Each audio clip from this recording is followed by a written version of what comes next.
शांति सिट्टोले, आनंद Ram सिट्टोले, as है उनकी 49। पिछले 2 साल में उनकी हेल्थ ये रही है कि उन्होंने कभी भी हॉस्पिटल जाने का मुझे मौका ही नहीं दिया। बिल्कुल एकदम बिल्कुल ओके रहे मेरे साथ। किसी भी प्रकार की हमें कोई प्रॉब्लम कभी नहीं आई। कोई 100 बीमारी में एक बीमारी नहीं था उनको। जब वैक्सीन की बात आई कि 45 से ऊपर वालों को वैक्सीन लग रहा है, मेरे बेटे से बात होती थी तो एक ही बात होती थी कि पापा वैक्सीन लगवा लो। मेरे दामाद का फोन आता था, पापा आप वैक्सीन लगवा लो। दामाद और बेटे की दोनों की बातों में थोड़ा सा भरोसा किया। मैंने सोचा कि यदि मैं वैक्सीन नहीं लगवाऊंगा, महामारी की इस दौर में यदि मेरे बच्चों के साथ वहां कुछ होने वाला हुआ या उनकी जरा सी बुखार भी आई, क्या मैं अपने आप को यहाँ रोक पाऊंगा? मैं नहीं रोक पाऊंगा। और मैं जिस दिन एयरपोर्ट जाऊंगा तो ये सरकार का कानून मुझे एयरपोर्ट से जाने नहीं देगा, हवाई जहाज की सैर नहीं करने देगा फ्लाइट में। डर था मैम। ये सोचा मैंने, क्या नहीं, मैं कुछ किसी को नहीं बताऊंगा और बेटों की बात और दामाद की बात मान लेता हूं मैं। और घर में मेरी वाइफ को बोला मुझे अब आज ही अपने को वैक्सीन लगवानी है। मेरी वाइफ ने कभी मेरे सामने प्रश्न नहीं खड़ा किया। पूरी लाइफ में, मेरी 30 साल की लाइफ रही मेरी वाइफ के साथ, और उसने कभी मेरे साथ कोई सवाल नहीं खड़ा किया था। जब कुछ बोलता था मेरे साथ तैयार हो जाते थे। हम दोनों गए खुशी खुशी। हमें वैक्सीन के बारे में कुछ भी पता नहीं था कि इसका क्या साइड इफेक्ट है और उसके क्या फायदे। लोगों से इतना जरूर सुना था, सरकार से तो नहीं सुना था, पर लोगों से सुना था कि वैक्सीन लगने के बाद कोरोना का किसी भी प्रकार का कहर आपको सताएगा नहीं।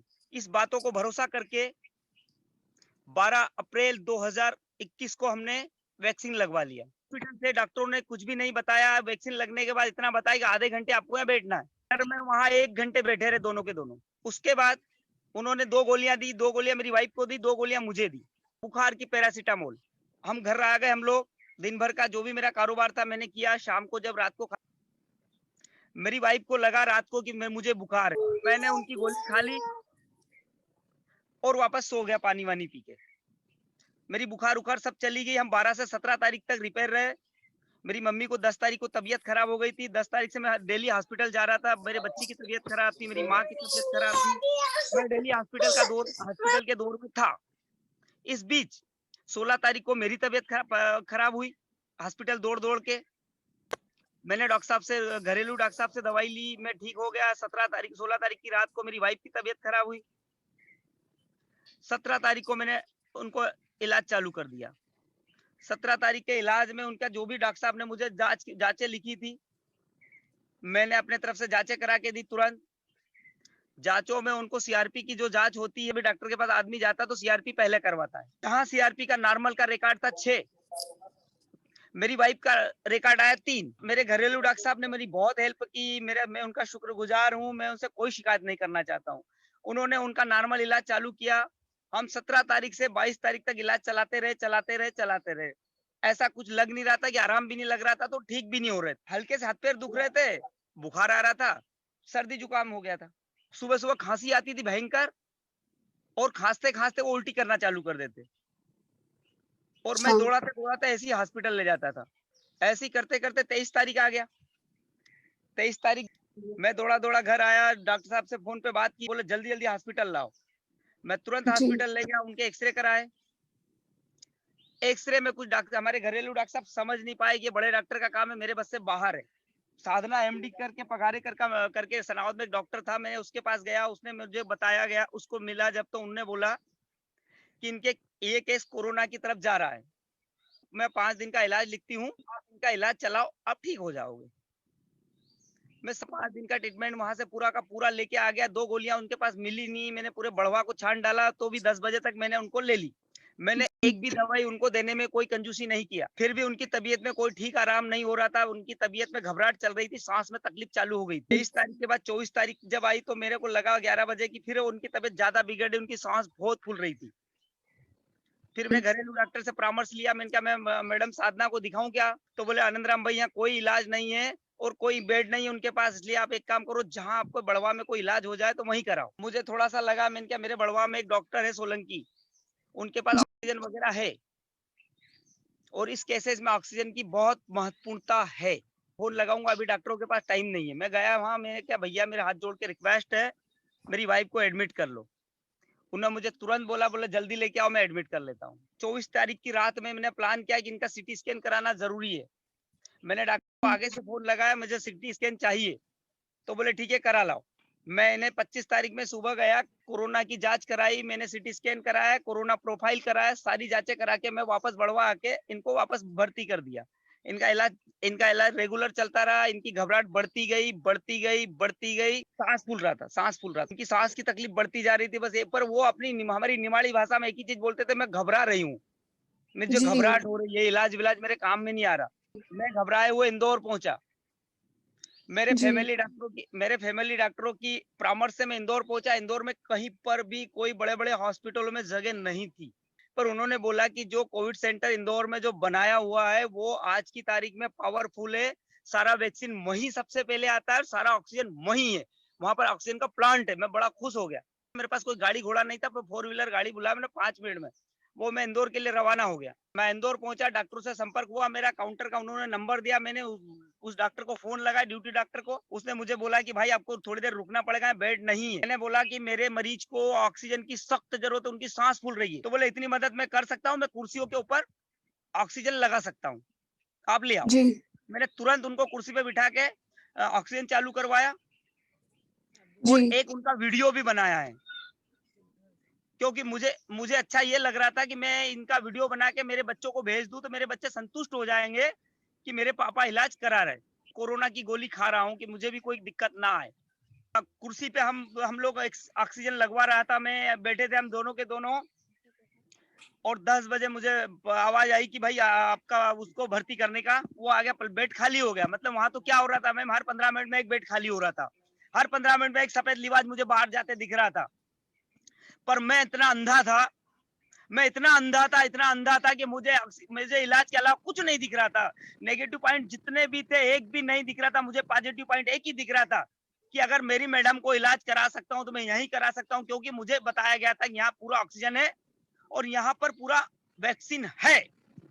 कारण मेरी एक ही आंखें टक टक देख रही थी कि मेरे लिए कब बेड मिले और कब मैं इनको अंदर लूं, ताकि ये कुर्सी पे बैठे बैठे ज्यादा परेशान ना हो। वो सफेद लिबास जो दिख रहे थे वो मेरी आंखों पे पट्टी बन रही थी, इस कारण मैं उनको अंदर भेज रहा था। वो नहीं देख रहा था कि यहाँ पर ये भी हो रहा है, नहीं तो मैं वहां से भाग सकता था। मेरे किस्मत में कुछ यही लिखा था, तो मैं यही कर रहा था।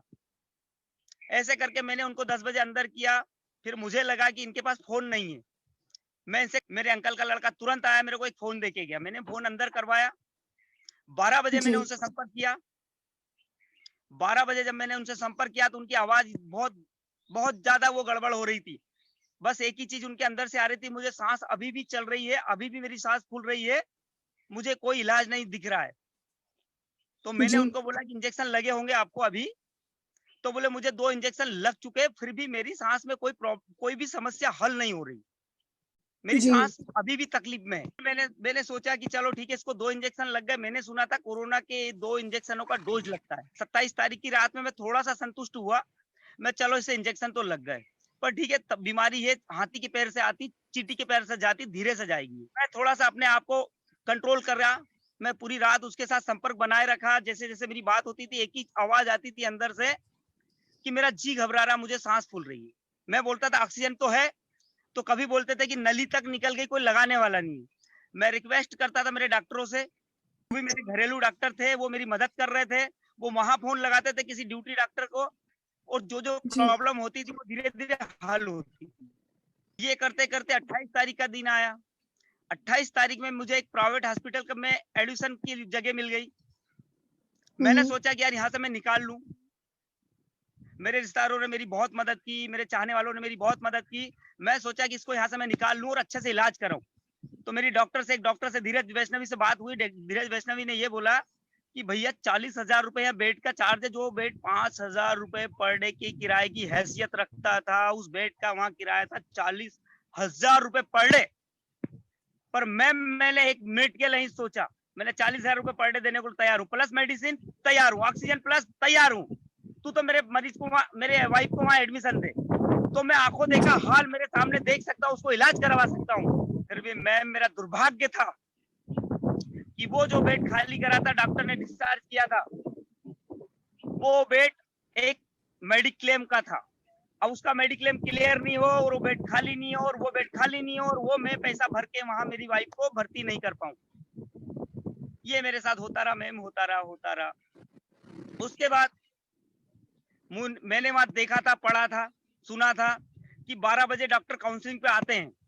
मैंने इनको मैम 11 के पहले मेरी वाइफ के लिए भी जो भी खाना वाना मुझे भेजना था सारा भेज दिया। मैंने सारी बातें उससे कर ली, उसे सारे पूछ लिया कि मैं डॉक्टर से क्या पूछूं, इस लायक बन गया था। मैं 12 बजे की काउंसलिंग में 11 बजे खड़ा हो गया था उस धूप में कि मैं 1 मिनट भी पीछे नहीं हटना चाहता हूँ। जैसे डॉक्टर आए मैं उससे पूछूं और वो क्या कहेगा मुझे, मैं उसके आगे आगे प्लान करूंगा। मैं 28 तारीख में जब 11 बजे वहां खड़ा हुआ तो मैं 3 बजे तक खड़ा रहा, एक टक उसी डॉक्टर को देख रहा था जो मेरे वाइफ की मुझे आवाज सुना के बताए कि वो वहां क्या इलाज कर रहा है। मैम कोई डॉक्टर नहीं आया वहां, कोई डॉक्टर नहीं आया। सारे वार्ड के डॉक्टर आए पर मेरे वार्ड का डॉक्टर नहीं आया। मैंने सोचा अब कोई नहीं आने वाला, मैं काउंटर पे जाऊं। मैं 3 बजे काउंटर पे गया। काउंटर पे मैंने बहुत गुहार लगाई 5:30 बजे तक। 5:30 बजे तक किसी ने मुझे मेरे ड्यूटी डॉक्टर से बात नहीं करवाई। मैं बहुत रोया, बहुत सब कुछ किया, कुछ नहीं सुना किसी ने। भाई वहाँ डॉक्टर ही नहीं, हमसे हमारा फोन नहीं उठा रहा, हम किससे बात कराएं आपकी? हमारा काम यहाँ से फोन लगाने का। अब ड्यूटी डॉक्टर वहाँ आपके वार्ड में फोन नहीं उठा रहा, हम क्या करें? क्योंकि वहाँ डॉक्टर था ही नहीं ना, फोन उठाए कौन? क्योंकि मेरी वाइफ बोल रही थी यहाँ कोई डॉक्टर नहीं है। आप जिस इलाज की बात करते हो कोई पानी पिलाने वाला नहीं है और आप इलाज की बात करते हो मेरे से, ऐसे मेरी वाइफ अंदर से बोल रही थी फोन पे मुझे। मैं बहुत दुखी हो रहा था बात। मैम ऐसे करते करते 5:30 बज गई। 5:30 बजे की फिर काउंसलिंग थी शाम को। मैं 5:30 बजे की काउंसलिंग में फिर खड़ा हो गया। फिर उसे सारा खाना वाना भेज के वो खाए नहीं खाए उसे वो मुझे दुख नहीं था। मुझे तो एक ही नजर में आ रहा था कि अगर मैंने कुछ भेजा उसने एक निवाला खा लिया तो मैं समझूंगा कि मेरी वाइफ के लिए मैंने सब कुछ करा है। तो मैंने पानी की बोतलें, खाना, जूस जो जो उसे भेजना था 5:30 बजे तक सारा भेज चुका था और मैं 5:30 बजे फिर तैयार हो गया। 5:30 बजे से डॉक्टर का इंतजार करते करते 6:30 बज गई। 6:30 बजे जब डॉक्टर आया, एक ही सोच थी कि मैं सबसे पहले से इंजेक्शन पूछूंगा कि कोरोना का इंजेक्शन लगा कि नहीं लगा। ईमानदारी से बोलना मेरे सामने, झूठ मत बोलना। मेरी वाइफ को जो कल 2 इंजेक्शन लगे थे वो क्या कोरोना के थे? नो या यस में जवाब देना, और ज्यादा मैं आपसे नहीं पूछूंगा। तो बोले अभी तक हमारे पास इंजेक्शन नहीं है, हमने इंजेक्शन नहीं लगाए। सर कब लगेंगे? तो बोले आज इंजेक्शन आने की तैयारी है और हम डॉक्टरों के ग्रुप की पूरी तैयारी है, हम इंजेक्शन लगाने के लिए तैयार हैं। पर इनकेस इंजेक्शन नहीं आए तो मैं नहीं बता पाऊंगा कि इंजेक्शन कहां से आएंगे, कैसे आएंगे, वो मुझे पता नहीं। मैम इस तरह मैं बिल्कुल उनका इंतजार करता रहा। इंजेक्शन आए, इंजेक्शन आएंगे, मेरी मैम को लगेंगे। ऐसे करते करते मैम टाइम निकलता गया। मेरा दिमाग चला। मैंने कहा यहाँ इंजेक्शन इस पुटली सरकार में कुछ नहीं है, ये भ्रष्टाचार सरकार है, ये सारे लोगों को मारना चाहती है। मेरे दिमाग ने सोचा ये हर बंदा यहाँ रो रहा है, कोई हंसने वाला नहीं है। और हंसने वाला है मैम तो हर 2 दिन बाद एक हंसता था। हर 2 दिन में एक डिस्चार्ज होके बाहर आता था खुश नसीब, और मैं उससे बात करता था। जैसे मुझे दिखता था मैं उससे बात करता था, सर आप कब भर्ती हुए थे? सर आपका इलाज कैसे हुआ? सर आपको कैसा लग रहा है? मैं हर एक से पूछ रहा था। 2 दिन में एक आदमी आता था। इसके अलावा मुझे सफेद लिबाज के अलावा कोई नहीं दिख रहा था। मैं मुझे आने वाला कोई नहीं दिख रहा था, सब सफेद लिबाज में आ रहे थे। अब मैम जब मैंने प्रयास किया कि मैं कोविड का इंजेक्शन कहीं से भी किसी भी हाथ पे गिर जाऊंगा, मैं कोविड का इंजेक्शन लाऊंगा।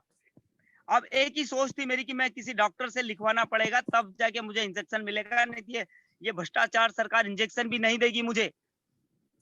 अब मैंने प्रयास शुरू कर दिया, मैंने किसी डॉक्टर से बात करूं। अब डॉक्टर के पास तो अपन जा नहीं सकते, कंप्यूटर से अपन शुरू हुए।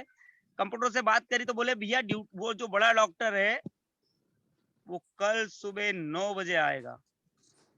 मैंने कहा इतना लंबा फासला कहाँ? 6:30-7 बज रहा अभी शाम का, और कल 9 बजे आएगा वो बड़ा डॉक्टर, और उसके बाद बीच में यदि कुछ भी होता है तो कौन जिम्मेदार है यहाँ? भैया ये हम नहीं बता सकते, हम एक छोटे मोटे यहाँ के वो है, ये चीज हमें नहीं पता। फिर भी ठीक है, मैं प्रयास करता रहा, मैं इससे बात करूं, मैं उससे बात करूं। ऐसे करते करते मैम सुबह के 9 बजा लिए मैंने। नहीं सुबह के 5 बजे जब मेरी वाइफ चिल्ला चिल्ला के एक ही चीज से बोल रही थी कि जिस इलाज की तुम बात में उसे बार बार समझा रहा था, प्रिपेयर कर रहा था, कि देखो आपके पड़ोस में कोई मर रहा ना, आप उसको ना देखें, आंखें बंद करें और अपने ऑक्सीजन ले। मेरे पे भी भरोसा नहीं करें, मैं आपको बाहर भी निकाल लूंगा, मैं आपको बचा नहीं पाऊंगा क्योंकि आप ऑक्सीजन पे हो। ऐसे करके मैं उनको बोल रहा था, तो वो ये बोल रहे थे मेरे को कि आप जिस ऑक्सीजन और जिस इलाज की बात करते हैं, कोई पानी पिलाने वाला नहीं। तो मेरे जी। दिमाग में चल रही थी कि मैं पानी पिला के आऊंगा चाहे कुछ भी हो जाए, जबकि कोरोना सेंटर में किसी को इजाजत नहीं थी सरकार के तरफ से। वो हरामखोर शिवराज ने ये कानून के इसमें लिखा था। फिर भी मैंने बहुत ताकत लगाई, बहुत ताकत लगाई, मेरे सारे डॉक्टरों की ताकत से मैं कहीं नहीं कर पाया। आखिर में मैंने रोना चालू करा। मैं रोग आके इतनी हद तक गिर गया कि मुझे मौका मिला और मैं 5 बजे ऊपर चढ़ गया। 202 11 नंबर बेड पे था मेरा जीवन साथी। और मैं जब 5 बजे में जब उनके पास पहुंचा, दूसरी मंजिल 2 नंबर वार्ड में मरीजों को तड़पने के अलावा कोई कंप्यूटर तक नहीं था। डॉक्टर की तो मैं क्या बात करूं, जो मेरी वाइफ रात भर से मुझे यही बोल रही थी कि तुम इलाज की बात करते हो, कोई डॉक्टर नहीं है, कोई पानी पिलाने वाला नहीं। वही मैंने आंखों देखा, हाल देखा। मैंने पानी पिलाया उनको, पर जैसे उनको हाई मार्क्स पे ऑक्सीजन जो चल रहा था 15 लीटर हाई मार्क्स पे, जैसे उनको ऑक्सीजन मैंने वो ऑक्सीजन हटवाया, मुझे तो आता नहीं था कि कैसे हटता है वो। जो सिस्टर मेरे साथ गए थे नीचे से, जिनके साथ में रोग आके वो हुआ था, वो जी। सिस्टर ने वो मार्क्स हटाया। उसमें मुझे क्या बोला कि अंकल मेरी ड्यूटी यहाँ नहीं है, यहाँ डॉक्टरों की ड्यूटी है। मैं पहली बार आपके रोने गाने से मैं इतनी दुखी हो गई कि मैं पहली बार कोरोना पेशेंट के मार्क्स को हटा रही हूँ। मैंने अभी तक किसी का मार्क्स नहीं हटाया। पर अंकल जी। आप बहुत परेशान थे, इस कारण मैं आपके कारण इसको छी रही हूँ। मैं कहा दीदी जी। आपको कुछ नहीं होगा, ये मेरी गारंटी है, क्योंकि मैं इसके साथ रहा हूँ, मुझे कुछ नहीं है। ऐसे करके उसको समझाया मैंने और मेरी वाइफ को समझाया। मैंने कहा तू बस थोड़ी सी सब्र कर ले, यूं समझ जी। ले मैं यूं नीचे गया और यूं तेरे लिए वैक्सीन के इंजेक्शन लेके आया, कोरोना के इंजेक्शन लेके आया, उसे जी। विश्वास दिला के आया मैं। और मैं नीचे आया, मैं पूरा प्रयास कर रहा था, पूरा प्रयास करते करते आखिर 9 बज गया। 9 बजे जब भी जी। उनको डॉक्टर का मुझे जिसे बताया गया था, मैं उस रूम में घुस गया। वहां घुसने नहीं देते थे, फिर भी मैं घुसा वहां। पर वहां पर सारी कुर्सियां खाली थी मैम, वहां पर सारी कुर्सियां खाली थी। वो कंप्यूटर जो बैठा हुआ था, जो गार्ड जो बैठा हुआ था, वो मुझे पूछे कि भैया यहाँ क्या कर रहे हो आप। मैं उसने डायरेक्ट घुसा डॉक्टर के पास, मैंने कहा ये पकड़ लेगा साला, अंदर नहीं जाने देगा। मैं उसके तरफ हुँ। देखा, सीधे डॉक्टर पास वो मोबाइल अपना चला रहा था। मैं सीधे अंदर घुस गया जहाँ डॉक्टर बैठता है। पर जी। वहाँ कोई डॉक्टर नहीं मिला मैम, मुझे वहाँ कोई डॉक्टर नहीं मिला। जब बाहर लौटा तो मुझे पूछा कि तुम अंदर कैसे घुस गए। मैंने कहा मैं डॉक्टर से मिलना है मेरे को। तो बोले भैया डॉक्टर अभी 1 घंटे बाद आएंगे, फिर आएंगे, मैं मिलवा दूंगा आपको। फिर मैं बाहर निकला मैम, मुझे लगा कि डॉक्टर कब 10 बजेगी, 9 बजे से 10 कब बजेगी। मैंने किसी पे भरोसा किया, एक मैम को देखा काउंटर पे बैठे हुए हैं, मैंने कहा ये मैम मेरी मदद कर सकते हैं। मैंने उन मैम जी। से रिक्वेस्ट किया, मैंने कहा मैम मैं आपसे रिक्वेस्ट करता हूँ कि मुझे कोरोना के इंजेक्शन की पूरी तरह से तैयारी हो गई है, मैं ला सकता हूँ। अब जी। मुझे उस बंदे ने मुझे ये बोला कि भैया आपको वहां से ड्यूटी डॉक्टर से लिखवाना पड़ेगा, तो हम दे पाएंगे, नहीं तो नहीं दे पाएंगे। तो मैम आप ये काम मेरा कर सकते हो क्या। तो मैम को बहुत दया आई मेरे पे, मेरे को बोला 1 मिनट में मेरे को बोल दिया उन्होंने, चलो मैं आपको ये काम तो करवा दूंगी। जब मैं दूसरी बार मैं जब मेरे वाइफ के पास गया मैम, तो मैं मेरी वाइफ को नहीं देख रहा था, क्योंकि मुझे उस डॉक्टर की जरूरत थी, मुझे उस डॉक्टर की जरूरत थी। और मैं उस डॉक्टर को निहार रहा था कि ऐसा ना हो कि मैं वहां ऊपर जब गया था 5 बजे, वही हाल अभी भी मेरे साथ हो कि वहां कोई डॉक्टर ही नहीं है, फिर मैं अपने इम्तिहान में फेल हो जाऊंगा। इस कारण मैं अपनी वाइफ को नहीं देख रहा था, मैं उस डॉक्टर को देख रहा था। जैसे ही मैंने उस जी। डॉक्टर को देखा, मैं बड़ा खुश हो गया, मैं संतुष्ट हो गया। मैंने कहा मैं अपने सपने साकार कर लिए मैंने, अब मैं डॉक्टर से लिखवा लूंगा, किसी भी हाथ पे गिर जाऊंगा। उस दीदी ने मेरे साथ जो गए थे, उन्होंने मुझसे रिक्वेस्ट किया कि अंकल की बात सुनो, ये क्या चाहते हैं। डॉक्टर ने मेरी बात को ध्यान से सुना, बोले भाई साहब आप क्या चाहते हो। मैंने कहा मैं मुझे आपसे लिखवाना है कि मैं कोरोना का इंजेक्शन बाहर से ला रहा हूँ और वहां से मुझे मिल तो रहे, पर परमिशन आपकी चाहिए। तो बोले ठीक है मैं परमिशन दे देती हूँ, पर आपका मरीज कौन से बेड पे है। मेरे अंदर रटा हुआ था 202 11 नंबर। जी। Ma'am 202 11 number. तो बोलती भाई साहब अंकल 11 नंबर पे तो आंटी रहे नहीं। मैं अपने आप को बहुत मजबूत हो गया था मैम, मैं रात भर बहुत रोया था। मैंने कहा अब नहीं रहूंगा, अब मैं दुनिया के से मुकाबला करूंगा और मैं दिखाऊंगा। मैं अपनी वाइफ को तो बचा नहीं पाया, यदि मैं दुनिया का किसी को भी एक को भी बचा लिया तो मैं अपने आप को समझूंगा कि मैंने इस जीवन में सब कुछ पाया है। और मैंने ये सोच अपनी चालू कर ली कि मैं नहीं रहूंगा। फिर मैम को बोला, मैंने क्या मैम, मैं क्या अपने वाइफ को एक बार देख सकता हूँ, इतनी इजाजत है मुझे? क्योंकि मैंने वीडियो के जरिए ये भी देखा था कि जब सफेद लिबाज में शमशान घाट तक किसी के माँ बाप पहुंच रहे थे और वहां जाके जब चेन खोली जा रही थी तो अंदर जिंदे थे। वो इतनी लापरवाही शिवराज सिंह चौहान की है कि मैं क्या बताऊं मैम, मैं क्या बताऊं। इसलिए मैंने सोचा कि मैं एक बार तो देखूंगा, ये मेरे साथ धोखा तो नहीं कर रहा है, नहीं तो अभी भी मेरे लाइफ पार्टनर का कहीं जीने का वो हो और मैं उसे ऐसी समझ लूं क्या? मैं नहीं मानूंगा। मैंने उनके पास जाके गुहार लगाई। मैंने कहा मैडम देखो मैं आ गया हूँ, मैं आपसे वादा करके गया था ना अभी 5 बजे कि यूं गया और यूं आ गया, तो मैं यूं आ गया हूँ।